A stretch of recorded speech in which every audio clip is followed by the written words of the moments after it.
Tuesday, everybody. Today is week 1, and today is July 2nd. And we are going to be continuing in our devotional, Things Happen in Threes, in our July journal. And we've been doing a lot of talking about how things happen in threes and how God uses threes in the Bible. And God even used threes in a couple of different times with Moses. First of all, he did it with baby Moses. He was hidden by his mother for 3 months, and we see that in Exodus 2. And as an adult, Moses requests of Pharaoh that he lets Moses take his people on a 3-day journey into the wilderness to make sacrifices to their gods. God often used patterns of threes to creating new life and establishing a covenant with humanity. And isn't that one of the ways that God does it with us?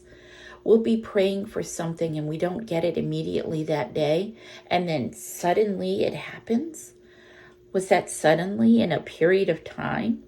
How suddenly did it happen? But God answered that. Think about that for a little bit. All right. So when we're working in our book today for God, Things Happen in Threes, we're going to continue with our patterns of Things Happen in Threes. And of course, our first thing that we're going to focus on today is writing down the names of 3 people that we're going to focus on today. Remember, you want to make sure that we reach out to them, because one of the ways we lighten our burdens is by focusing on other people. So let's find 3 people. It can be the same 3 people as yesterday. It can be 3 completely different people. Just make sure, just as we did yesterday, that to write down what you want to kind of pray about them about and keep them going on about. Okay? And then reach out to them either by text, email, phone call, something. Let them know you're thinking about them.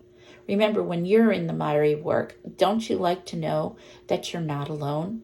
Let somebody else know today that they're not alone in what they're doing. And then the second part of Things Happen in Threes is our Bible verse.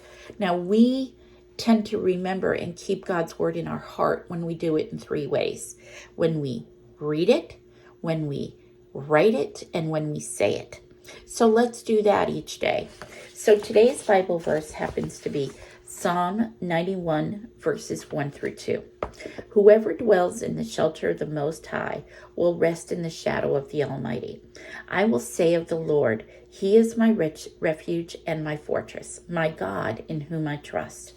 So over here, I'm going to either rewrite this verse over here word for word, or I'm going to paraphrase it. Whatever way helps you to keep it in your heart so you'll know this verse a little bit better.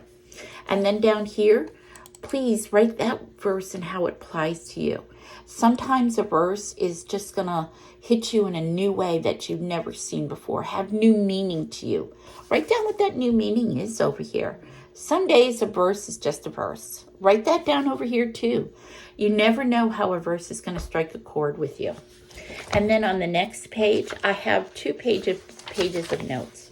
And one of the ways we're going to do it a little bit differently in the month of July is we're going to write a pen pal letter. We're going to write a letter to the Lord. And how you write that letter to the Lord is completely up to you.